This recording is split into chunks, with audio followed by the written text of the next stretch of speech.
Hi, I'm Brian Dipert, Editor-in-Chief of the Embedded Vision Alliance, here at the January 2015 Consumer Electronics Show in Las Vegas with Ian Riches from Strategy Analytics. Ian, hi. Hi, good to see you, Brian. Yeah, thanks for meeting with us No here problem. today.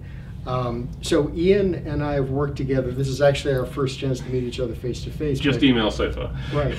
But we've worked together on one article on ADAS, Advanced Driver Assistance Systems, which has been published and is on the Alliance website. Yep. We're working on another one right now. Indeed.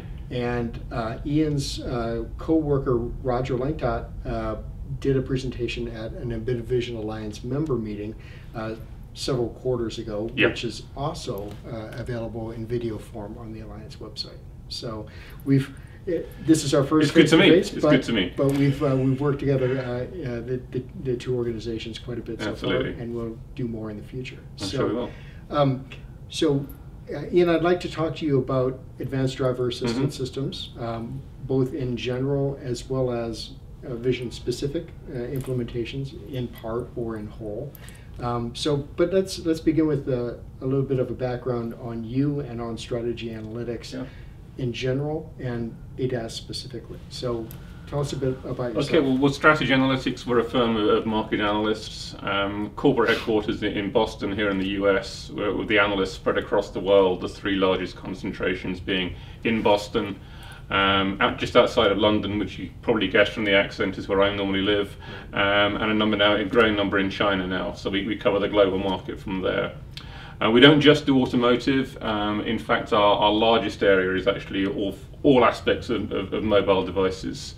So I've got numerous colleagues from that ecosystem, as it were, wandering around CES as well as the automotive guys. We have been doing automotive research and analysis since 1988, which is a long time now.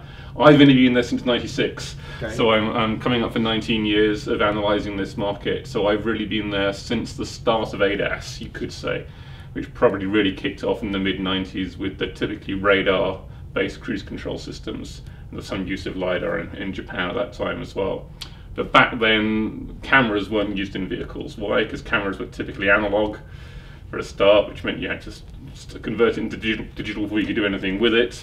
And image processing is computationally intensive. When we go back to the mid-90s, the sorts of technology getting put into cars, you really couldn't do much at an affordable price point. Machine vision has moved on a bit since then, shall we say, with the availability of all the processing power that we have nowadays. Right. So that's where I've been. So I kind of watched ADAS grow from those very, very, very early days to where we are now, where it's becoming a mass market product available on mainstream vehicles in the established parts of the world, in terms of developed economies.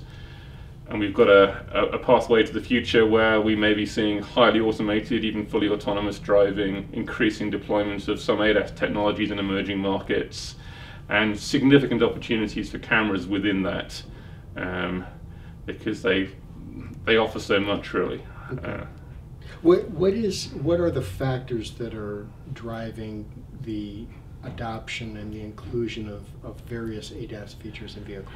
There's numerous. The key one in the developed market is really a legislative or pseudo-legislative push. There's not really any direct law saying thou shalt have yet, but both Euro NCAP and NHTSA, the testing authorities, give marks if you start fitting these systems to the vehicles. So as of, very shortly now in Europe, if you don't fit lane departure warning, for example, and autonomous emergency braking to your vehicle, you cannot get a 5-star safety rating. Okay. And what does that mean? When you can't get that, how does that impact things? It's, approximately 80% of the vehicles tested over the last 5 years have got a 5-star rating, because that's the gold standard, as it were. It's used in the marketing literature, what have you. Okay. And for a number of consumers, because so many cars have 5-star, if you're drawing up your shortlist 5, 5, 5, 5, 5, 4, we'll cross that one off before you even looked at it. Okay. Yeah, for the consumer who's interested in safety, it's an easy way to start narrowing down your shortlist if one car's got 4 and everything else is 5. NHTSA is doing similar things in the US. It's got a slightly different way of doing things, but again, it's heavily pushing this and promoting this stuff. And governments in other parts of the world are very interested too. So there's that side of things. Then there's simply the availability of the technology these days, the fact that price is coming down, the fact it's a very, very competitive market. We're seeing the market is particularly tough for these mainstream car makers who are now starting to deploy, because across the world in general, the two biggest growing parts of the market are the relatively low-cost cars in places like India and China, which this technology isn't really applicable to yet, because they're products for the developing economies, for the emerging middle classes over there. And then at the other end of the market, it's the BMWs, Mercedes, Audis of this world that are doing really well, because we might have been through a global recession and a banking crisis, etc. But surprise, surprise, most of the rich guys still seem to be rich. And so there's a huge market for these relatively high-end vehicles. All the guys in the middle are getting squeezed. Okay. So that the hardest thing it is to be these days is a Ford, a General Motors, etc., because a lot of your customer base is either looking, maybe I can save a bit of money and get a low-end brand, globally speaking, or if I've got a bit of money, I really fancy a BMW. So why buy a Ford, for example, or any mid-range brand? You have to have something distinctive, and increasingly they're turning to some of these ADAS technologies, as well as stuff to do with connectivity and the infotainment system and what have you, to really try and attract consumers to say, we're relevant, we're safe, we're on the cutting edge of technology. Please buy a car from us. In your experience, is ADAS, whether it be lane departure warning or adaptive cruise control or braking assist or any of those things, is it something that a consumer grasps quickly? They didn't used to. I've got colleagues who've been doing surveys on this for a number of years, and if you roll back 5, 6, 7 years, there really was very limited understanding of these systems. They weren't really heavily marketed by the OEMs. You may have seen a bit if you actually went to a dealer lot in the US or to a dealership back in Europe. You perhaps even wouldn't be able to find a vehicle with it fitted necessarily. If they did have one, it might be that the staff at the showroom weren't actually trained on how to demonstrate it effectively.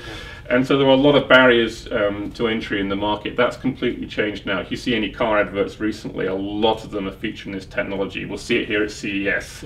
It's all getting pushed again, and it's not just the luxury German brands or the luxury Japanese as well. It is going mainstream now. So it's the automotive OEMs that are actively educating the consumers. They've been doing that very much. So as I say, if you turn on any TV and see the adverts, you'll start seeing this stuff highlighted. Right. Okay, so there are benefits to the consumer, there are benefits to the automotive manufacturer, and they use it as a differentiator. One other thing that I have heard is that vehicle insurance companies are becoming keenly interested. They're becoming interested. How much that's real at the moment, yeah, there's lots of work going on. They are very interested, of course, potentially if they can save themselves money. Obviously, there have been studies shown which do show, good potential savings there. As with everything with insurance, it gets a bit complicated sometimes. There are some systems out there. For example, if you have a radar mounted at the front of the car, it might stop you having an accident. But if you have a small low-speed fender bender, and that radar sensor gets damaged, then what would have been a few $100s becomes a few $1,000s, a few $100 to a few $1,000s worth of repair costs because that radar sensor gets damaged. Right. So there's some swings and roundabouts, but certainly we are seeing a lot of moves in the insurance companies to validate these technologies and then to put appropriate policies in place to reward people in making these choices. But to my opinion, it's not quite there yet. Right.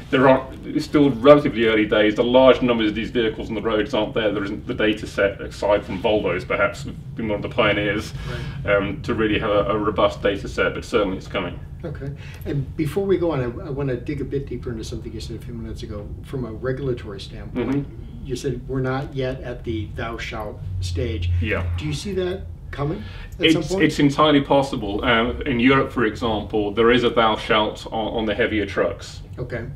And my personal opinion is that as data starts getting gathered on those, if the data looks good, then there's going to be huge political pressure to say, well, it's worked on trucks, let's move it into cars. The technology's out there, it's relatively low cost, and I believe there will be strong pressure within the next 5 years to start mandating it for light vehicles.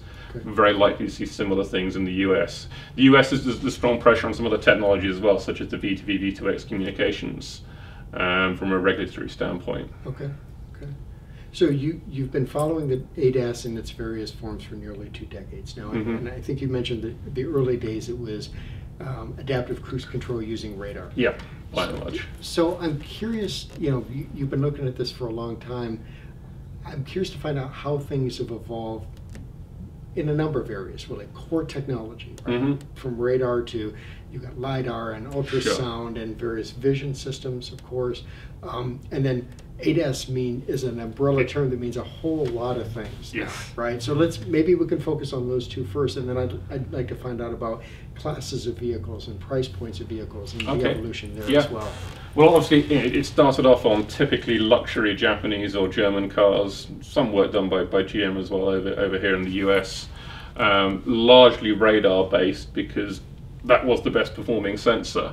As I said earlier, the camera technology wasn't available, certainly back in the mid to late 90s, to perform these sorts of functions. Of course, the disadvantage radars certainly back then were incredibly expensive. They've come down in price, but they still are relatively expensive compared to a camera chip, which for consumer spec now is so cheap they're going into absolutely everything. Multiple. Most phones now have 2 cameras, not just one, etc., etc. And even automotive spec ones are still substantially cheaper than radars. So from an OE point of view, the sensor looks potentially attractive because the actual sensor cost is relatively low. The Achilles heel has always been the processing cost allied to that, because you've got quite a complex data set in the image, 30 frames per second, 60 frames per second, whatever it is. It started off as VGA, now it's getting higher HD resolutions. You've got a lot of data. People who aren't familiar with automotive might be surprised, but most cell phones these days pack a lot more processing power than most vehicles. And the processors used in them are relatively low cost compared to what you may have in your cell phone. So it's always been a problem. But the camera has kept coming to the fore, because of its flexibility. And with the processing power that we have nowadays, the algorithms that we have nowadays, increasingly the camera is grabbing a larger piece of the pie because it can do that. It can do that. Okay. There's some things only a camera can do. If you want to try and see a white line on a road, if you want to try and see a traffic sign, you can't do that with a radar. Right. The radar was always good for looking at that sort of 200 yards down the road, spotting a target. The cameras are getting much better at doing that. If you talk to some of the leading vendors out there, like the Mobilize of this world, they're very bullish as to just how much you can achieve with a single camera. Okay. That's their business to be like that. Right. If you talk to other people, we see a converged platform of a radar and a camera together as being, if you like, the sweet spot for the mainstream, for that forward-looking application. Right. There's a certain strength in having 2 different sensor types, because they each have their strengths and weaknesses, but you can afford to get both of them on there. So prices of radars are coming down a lot. Right. They do complement each other very well, and some of the weaknesses of the cameras, particularly as light levels get low in fog, snow, etc., the radar can complement very strongly there. Okay, and that's, as you were talking, I was kind of running through my mind some of the lists of some of the pros and cons of the different technologies. But could you share with our audience what you feel? Yeah, I mean, radar, for that long-range sensing technology, radar has been the gold standard for a while. Its main drawback has been the cost. The relatively small number of chipset suppliers perhaps hasn't helped for these things. LiDAR, to date, you have to be careful when you talk about LiDAR, because to date most of the LiDAR that have been deployed has been like the 3-beam, relatively narrow angle type devices with a relatively limited range and a price point below that of radar, which has been its main attraction. It's been like a poor man's radar. LiDAR now, of course, is being, you've seen the big Velodyne style things on top of Google cars and everything, which are not cheap. Right. And there's a new generation of LiDAR coming for that perhaps 360-degree scanning, building up the picture of the environment. It's very good at that. Okay. But at the moment, the price point isn't quite what people would like it, but it could be in a few years' time. Okay. The camera, as I say, its Achilles heel has always been the processing costs, and simply, how do I get the data out of there in real time, accurately recognizing all the features? The sensor itself has always been relatively low cost. And Moore's law has been its friend, you might say, and each year that processing cost has got cheaper and cheaper, and people have been doing some very clever things with the algorithms. So now you can do a huge amount with the camera, and that's really why it is getting so popular. Allied to that, we have eyes. We perceive things primarily visually when we're driving a car. Right. So it has a close map with how we understand the world, as it were, in terms of sorts of things we're looking to. And at a simple level, if we're doing low-end ADAS, just like a 360 surround view, even with very limited processing, is a huge benefit to people. They get, that's the sort of thing you get in the car, you try it once, and it's hard to go back to not having it. Right. There's kind of must-have features at a relatively low price point. Right. So I think we've been mostly talking so far about forward-looking applications. Yep. And when you talk about those, what are some of the ones that that are in that list for you? That's it. I mean, and it's all getting fused. But to date, for the camera, the main forward-looking application has been the lane departure warning. Okay. Picking up the white lines of the road, migrating strongly to lane keeping assist, where it feeds into the steering system, so you don't have your turn signal on, you kind of get a reminder tug to pull you back into lane. Right. Allied to that, some traffic sign recognition as well, depending on which part of the world and how complex the traffic signs are and everything. Okay. We're now starting to see either done uniquely with the camera or fused with a LiDAR or a radar, forward-looking, braking type applications, cruise control type applications, right. Mainly with binocular vision. I mean, Subaru, Fuji Heavy Industries has been playing with stereo for a while. Mercedes now has its stereo camera on the S-Class, but still the majority of it remains mono vision. Okay. And again, I mentioned Mobileye. They're the big gorilla in this jungle. They're very, very bullish as to exactly how much they can achieve with mono vision without having to go to stereo. And of course, when you're talking about collision avoidance of non-metallic objects like pedestrians, a camera is really beneficial. A radar is of less use in those. It can do it. You get a weaker return, obviously, but yes, for those sorts of things. And again, that's where the fusion helps sometimes as well, because you get some very odd classes of objects sometimes. So I sometimes bring up the hypothetical example. It's never happened to me, but it must have happened to someone, of like a child's metallized helium balloon floating across the road. Yeah. Now, to a radar, that would look like a pretty good target. Right.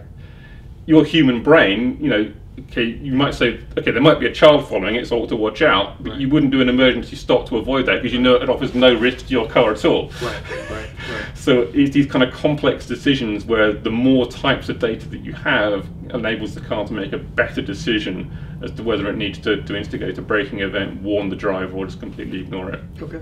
How about other cameras located in other areas around the exterior of the vehicle, side or rear? Side or rear. I mean, the largest application I haven't talked about today is the rearward-looking camera, simply feeding into a display in typically joint purpose with the head unit, providing just that confidence when backing up. Normally alongside the ultrasonic sensors as well, so you get your beep, beep, beep, beep, beep, beep, beep, but you also get that picture when the beep means 12 inches.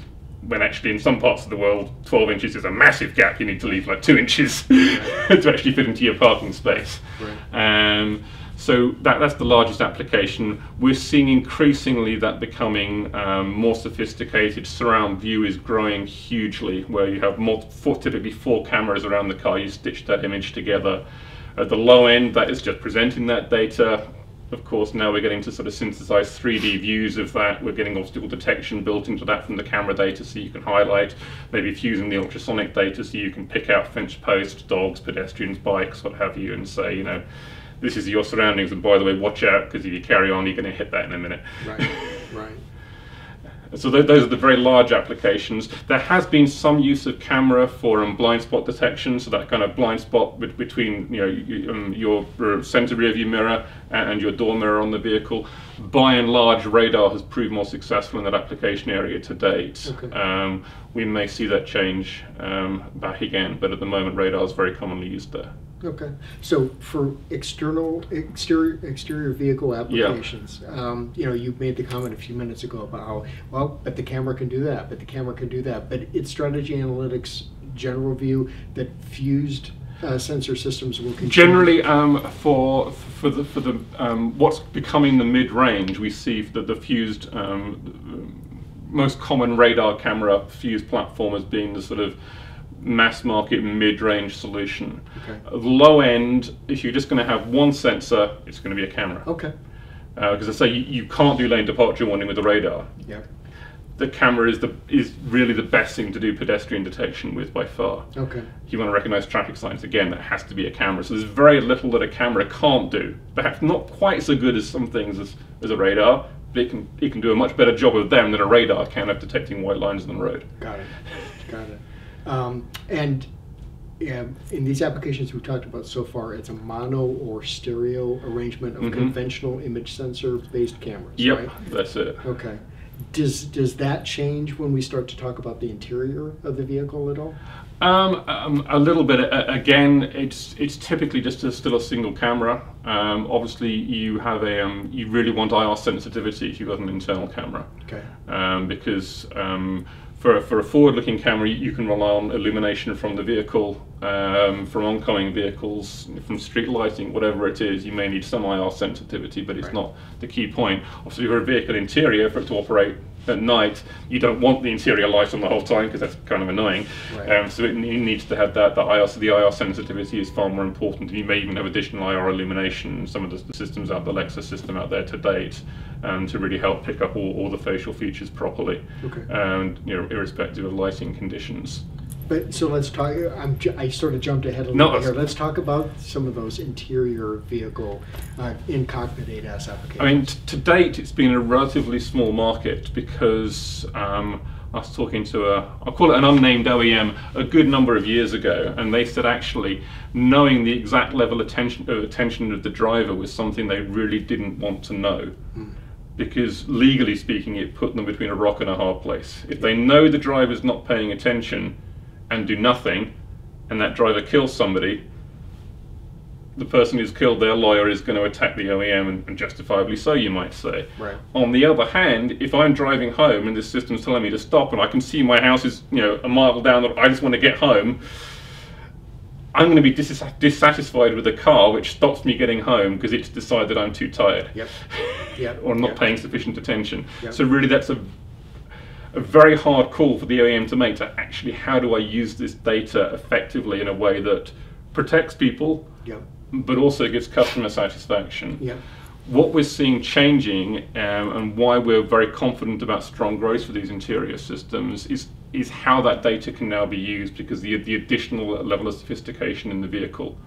For example, when you have highly automated systems on the vehicle, one of the key difficulties which has emerged, and we've seen it in other industries too, in aviation, is that handover point between automated operation and manual operation. And one of the key things you have to know is how engaged is this driver. If I'm trying to hand back control to the driver, is he or she there? Right. Reading a book? Right. Whatever. Right. And so the interior camera can very much tell you that. Okay.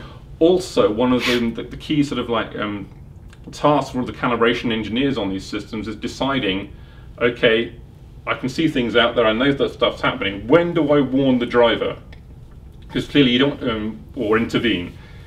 Because if you intervene too early, it becomes annoying. Right. If you intervene too late, well, no point, it's too late. Again, if you have an assessment of the degree of engagement of the driver, you have a lot more flexibility.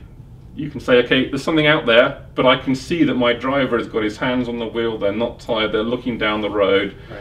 Previously I've learnt this guy's a bit aggressive, he likes to get quite close to cars, whatever it is. Yeah. I'll hang fire for a second, because he normally has this. Right.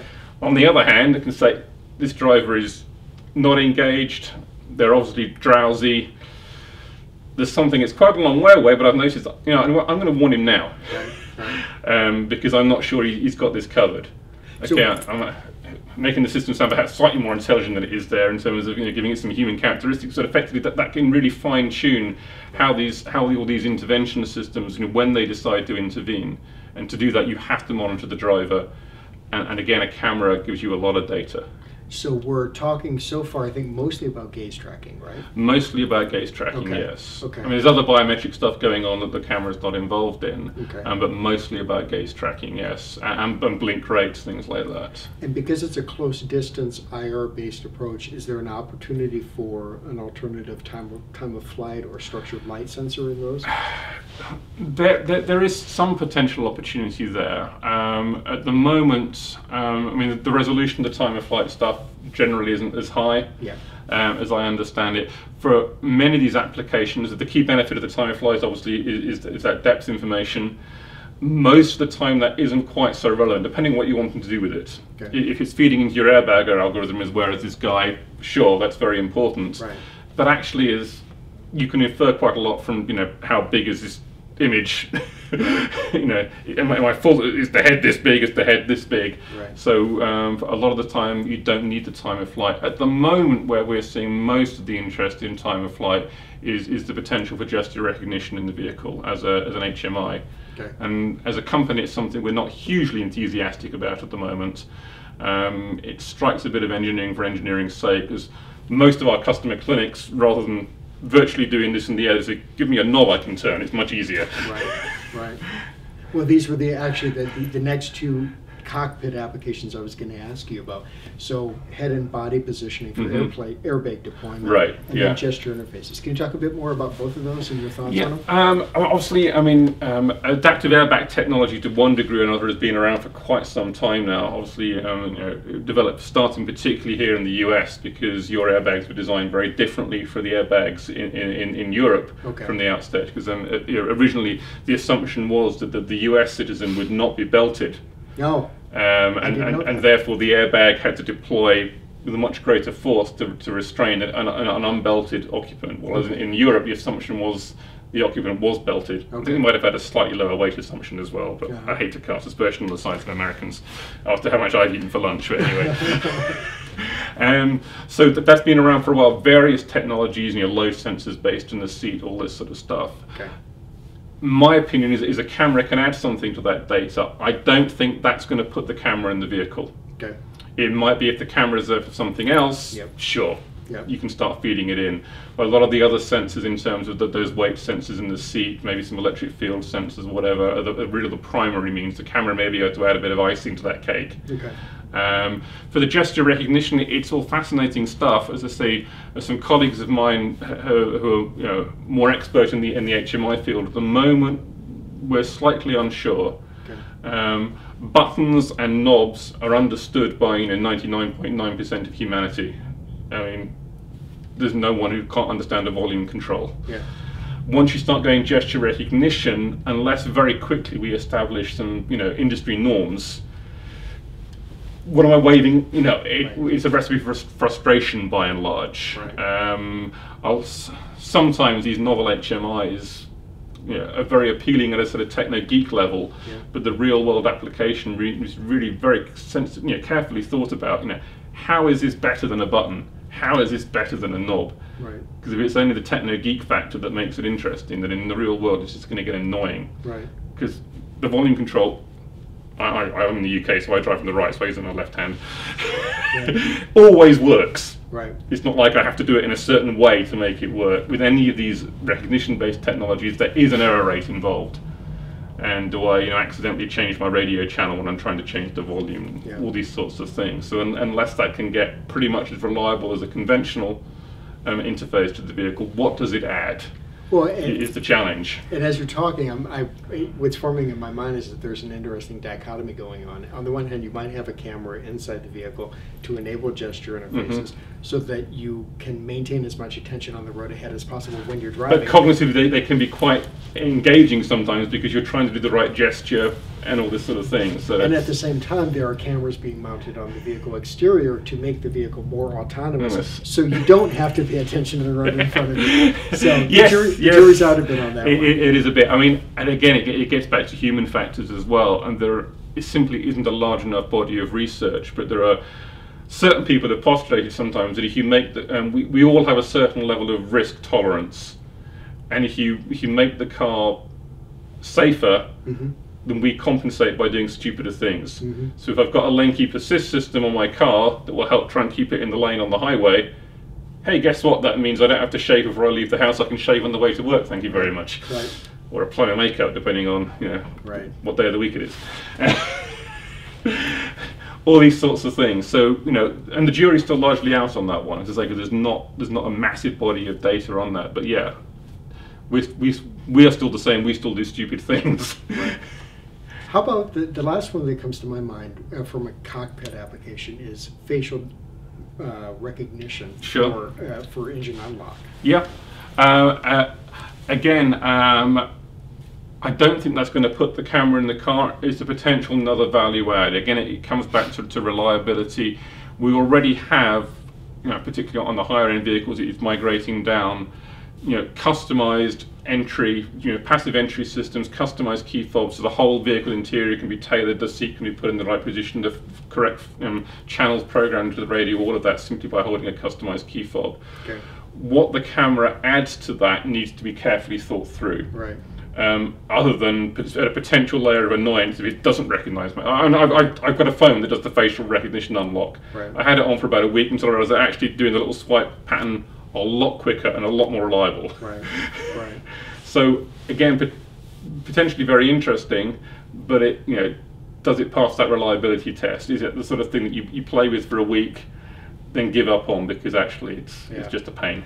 Well, the case, in that respect, the case study that most resonated with me, although I don't have human kids myself, is it's not just is this somebody that I recognize and they can turn the car on.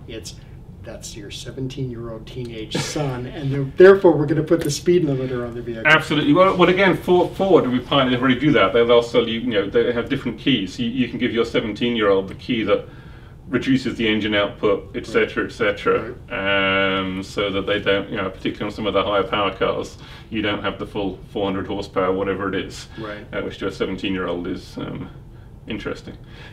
So I want to get to autonomy in vehicles, and I think the question I'm going to ask now will naturally lead us to that point. We've talked about a lot of different ADAS applications. How have they evolved? I assume from being initially luxury vehicles as well as heavy trucks. The and trucks, stuff, yes. Into mass market and now into entry level.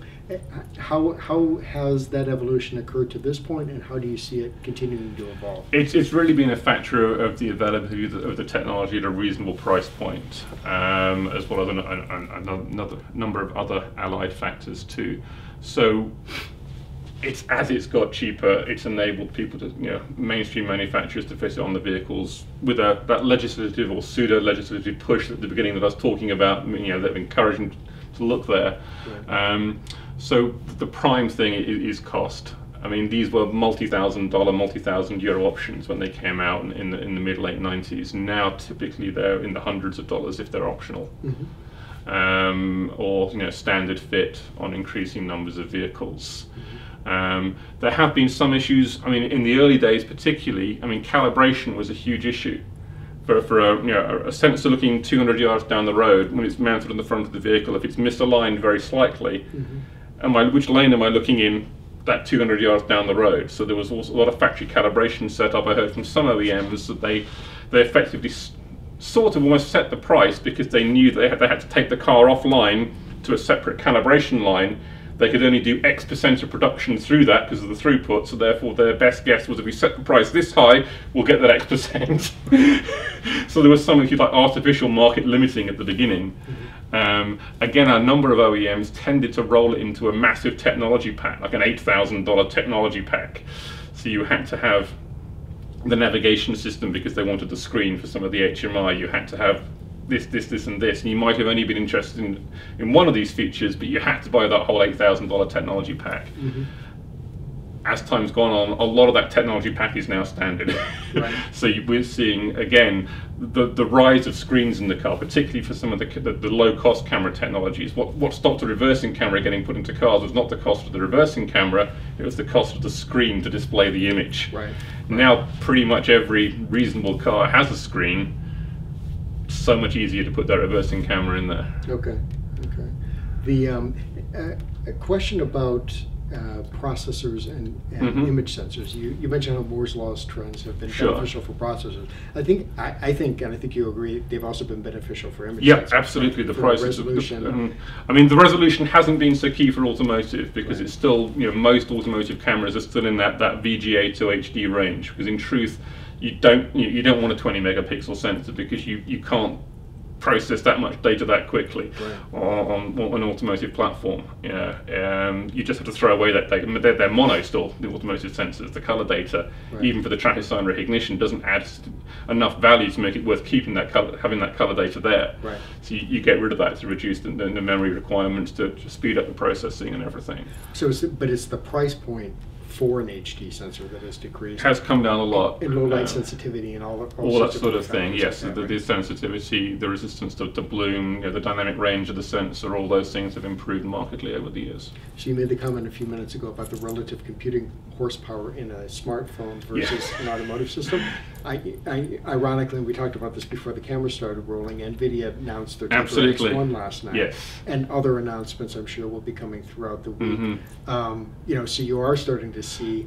We're now starting to see meaningful horsepower in absolutely. Although Nvidia is an interesting case. They've done incredibly well. It's not easy to enter the automotive market. You need relatively deep pockets. You need to put a lot of time and a lot of effort and a lot of money in for years before you start seeing any significant return, and that puts a lot of people off, quite rightly, because it's Nvidia, I think, has showed that it's in there for this long haul. Quite frankly, when they first started showing up at auto shows, some of the comments I got back from either potential customers of theirs or competitors weren't overly complimentary. Yeah, sure, Nvidia learnt very quickly, and now they're out there at the front of the pack, by and large. My only concern is if they're too far in front at the moment, in that the product that I announced last night is effectively a mobile GPU supercomputer, pretty much. Was it 2.3 teraflops for the top of the range ADAS type processor module they've got with the 2 Tegra devices on it. It will take 12 camera inputs. There's not going to be that many cars requiring that level of technology this side of 2020, my personal opinion. They've sewn up the top end of the market, but no one can touch that at the moment in terms of that performance. But how many vehicles, how many applications will require that performance in the next 3 to 5 years, I think is an open question. And I'm sure Nvidia is around to stay. I don't think that there's any question about that, but they're going to have to be patient for a while longer yet, because for the market to catch up with the amount of performance they're offering and actually say, yeah, I can do something with all of that, I have a lot of camera data to give it, and I'm prepared to pay for that. Say most of these automotive devices at the moment, if you go to an infotainment system, particularly, they're sub $10 devices. That's not the price point Nvidia would want to put their devices at, shall we say. Right. Mobileye has achieved some good prices for its devices. That's largely been on the back of its software rather than its hardware. You talk to Mobileye, they're really a software company that's developed a hardware platform, a highly optimized hardware platform for their algorithms. Right. And that's Nvidia's other challenge to me, is that they've come to the hardware to the max route, you might say. Power! Now they're doing it. We know some of the things that they're doing, but they now need to really develop the software ecosystem around that. It's happening, but there's a way to go yet to enable people to make use of that power and to bring the applications to the fore. So Nvidia is an Embedded Vision Alliance member, of course, and there are other silicon suppliers in the alliance who are also targeting the ADAS market. I'm curious, because you mentioned Mobileye, who's not currently an alliance member, but they tend to do their own thing. Well, and that leads to my question, which is, how do you see specialized silicon, either in terms of an entire system on a chip like Mobileye has, or an acceleration core, for ADAS and only ADAS, versus a more general purpose silicon platform that has ADAS as one of its possible applications? How do you see that evolving? There's going to be all sorts in the car over the next 5 years, certainly. I think the Nvidia approach, will be the future. The very powerful, it's slightly generalized, but it's still it's a GPU compute platform. It's very optimized to solve all these image recognition tasks. But between now and then, there's going to be a lot of single applications, dual applications, as in not many applications requiring 12 camera inputs, requiring the 1.3 gigapixel throughput that they're claiming, whatever it is. there's not going to be a huge number of applications that absolutely require that. So highly optimized, highly targeted silicon with some of the, the acceleration, the likes of Cognitive working with Freescale, those sorts of things, certainly have a very, very important role to play. And to me, the battleground is how those kind of start crossing over or not. How quickly this real high-end stuff becomes mainstream. Right. I've got some ideas, but to me at the moment, that's still looking post-2020. Okay. Simply because you look at some of the ramp up, it's going to be hard to grow it much faster, much quicker. Right. Simply because of, automotive tends to move slowly. These products take a long time to be designed, etc., etc. And at the same time, we've still got, a number of companies, Toshiba, one example, doing very, very targeted, sub-watt power consumption devices for, single task ADAS, you might say, or maybe two or three applications running, or the low-end applications. Again, that's what people who aren't involved in automotive don't sometimes understand. That Tegra K1 last night, they were talking about 10 watts. 10 watts in a car, what's that? Well, as I say, a lot of the stuff is sub-watt. People find, if they're not used to automotive, find it hard to understand sometimes that you have a very, very small power budget for some of these things sometimes. And actually 10 watts is thought of as a pretty big deal, because where it goes in the car, the temperature ratings it has to go through, that requires active cooling. Right. That's all sorts of issues again with potential noise, longevity, everything.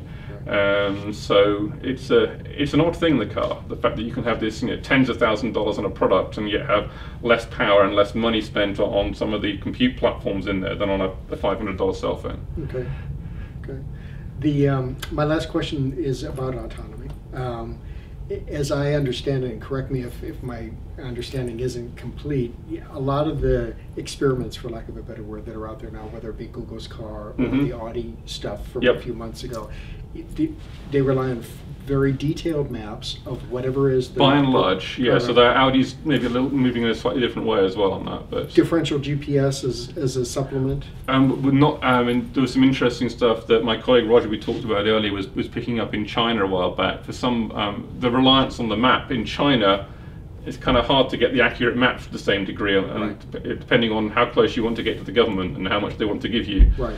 So until very recently, you had to have that high definition map, and Nokia here have been making a big play about, we have high definition maps, we're getting them. The Google car to date will only work in certain areas where it has that high definition map, and if you took it out of California and dumped it in the middle of Munich or something without that map, it kind of wouldn't work so well. Right. There is an emerging thought pattern, you might say, saying, can we make do with less? Particularly some of the LiDAR sensors, and just instinctively know where we are, build up that picture of the environment. Just like a human driver, we don't actually have to have the map the whole time to make sense of the road, because we can see stuff. Right. We can see where the road is. Right. So moving beyond just lane departure warning, which at the moment works well when you have well-defined lane markings. Then if you've driven around Detroit, you don't see too many of those. Right. The number of potholes and salt and snow. So again, the development of the algorithms to not rely just on the white lines, but like we do, recognize that's a road, I can drive on that bit, I can't drive on that bit because that's the sidewalk. Yep. That's all coming as well to actually make the car a lot more intelligent, a lot more like us. And so the map will always be there, I think, but the jury's perhaps out on the absolute requirement for the high definition map. Okay. So we talked about LiDAR, the vision camera. How critical a piece is that in making the autonomous vehicle a reality? Absolutely. I don't think you can do it without, because all these potential events which may happen, a camera is either the best or a supplementary way of picking them up, be it a dog running into the road, all these sorts of things, a pothole, an obstruction, something that's fallen off the back of a truck in the middle of the road. Again, as a driver, we can be very quick at working out, is that a pothole that I need to steer around? Is that one that I can drive over? And very quickly assessing the rest of the traffic situation. Well, ideally I'd like to steer around it, but I'm doing 60 miles an hour and there's a large semi-truck coming the other way, so I'll take the hit this time because it's going to be a lot less painful than hitting that truck. Yeah. So again, generally the camera is the best way of picking up this data, and it's really the software that's lagging behind in making sense of that world, and there's huge leaps and bounds being taken there. Well, if that's not a testimonial for embedded vision, I don't want to know what is. Thank you. We've covered a lot of ground in this conversation. Is there anything else that we haven't touched on that you think would be of interest to the audience? Just to reiterate the point, really, that the camera we see is becoming an integral core part of the ADAS sensor suite. And at the low end, if you have a single sensor on the vehicle, we believe it will be the camera because of its flexibility. We cannot see any reasonable use case for deleting that camera, because by and large, as I said, the camera itself is relatively low cost item, and so more and more of them. And no money whatsoever exchanged hands in exchange for that. Absolutely, he didn't even buy me lunch. Thank you very much for our time together. No, it's well, Brian. And I'd like to thank you all for tuning in and watching this video interview. Please check out the discussion or the description associated with this piece of content. I'll include the links to the 2 articles that Ian and I have worked on and are working on, as well as the presentation by Roger, and any additional information on ADAS as it appears on the website. And there was a lot of that already from the various members of the Embedded Vision Alliance who are focusing on this application. So thank you again for watching, and please visit the website regularly.